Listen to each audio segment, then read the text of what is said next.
ఎక్కడి నుంచి వచ్చారన్నా? మెయిన్ ప్రధాన సమస్య ఏంటి మీది? మేము తెలంగాణ రాష్ట్రం మీటర్ రీడర్లం, అందరం విద్యుత్ మీటర్ రీడర్లం అన్న.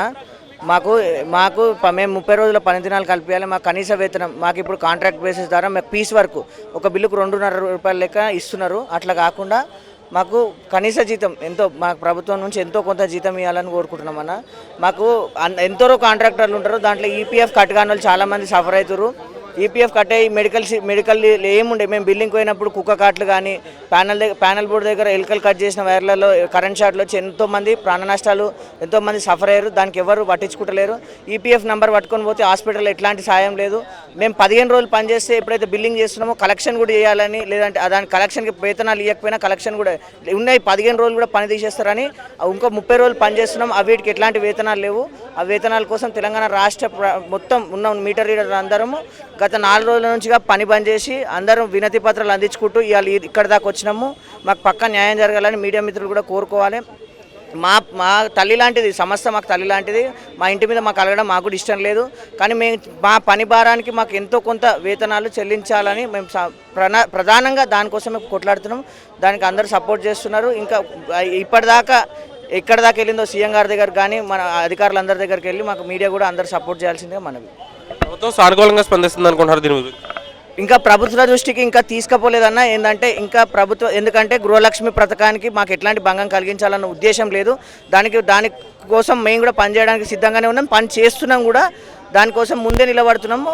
ప్రభుత్వానికి మేము ఇంకా సపోర్ట్ చేస్తాము. ఇంకా పని భారం పెంచినా ఇంకా చేయడానికి మేము సిద్ధంగానే ఉన్నాం. ప్రభుత్వం దీనికి స్పందించాలి, ఇంకా ప్రభుత్వ దృష్టికి తీసుకుపోవాలి, ముందుకు పోవాలి. ఇంకా ఇట్లా మా ఉద్యమం కాదు, సమ్మె కాదు. మేము సానుకూలంగా ఎటువంటి వాళ్ళ ఎవరికి ఇబ్బంది కలగకుండా ముందుకెళ్తున్నాము. అదేవిధంగా మమ్మల్ని ముందుకు తీసుకుపోవాలన్నా.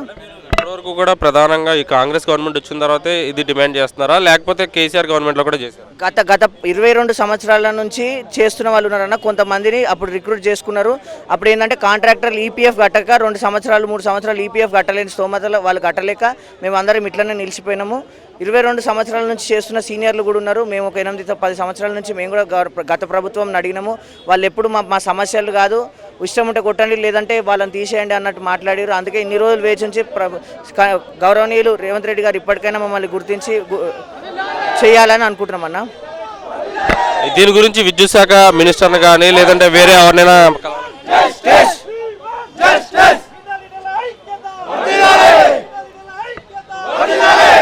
దీని గురించి విద్యుత్ శాఖ మినిస్టర్ని కానీ లేదంటే హోమ్ మినిస్టర్ని కానీ ఎవరైనా కలిసే అవకాశం ఉందని? కలుస్తామన్నా. ఇప్పుడు 4 రోజుల నుంచి స్టార్ట్ చేసినాము. ఇవాళ మా లోకల్ ఉన్న ఏఈలకు ఏడీలకు ఎస్సీ గారికి కూడా నేను ఇవ్వడం జరిగింది. ఇట్లనే పోతూ రేపు అందరి పెద్ద అధికారులు అందరికి కూడా ఇచ్చుకుంటూ వెళ్తాము. ఇట్లనే సామరస్యంగా సానుకూలంగా పైన దాకా తీసుకెళ్తాం. ఇట్లనే పక్కా వెళ్తాం, అందరినీ కలుస్తాము. ఇప్పటిదాకా కలిసే ప్రయత్నం చేసినాము. బట్టి సార్ని కూడా కలుద్దాం అనుకున్నాము. కానీ ఆ రోజు ఏదో మీటింగ్ ఉండి ఆయన రాలేకపోయిండు. మన రాష్ట్ర కొంతమంది పెద్ద మనుషులను పెద్దలను కలిసినాము. దాంట్లో భాగంగా మన జేఏసీ చైర్మన్ కోదండరామ్ గారు కలిసి వినతి పత్రం అందించినాం. మా సమస్యలు తెలిస్తే సార్ కూడా ఓకే అన్నాడు. నేను కూడా పోరాడతా అని చెప్పింది సార్. మా తరఫున పోరాడతా అని కోదండరామ్ గారు కూడా అన్నారు.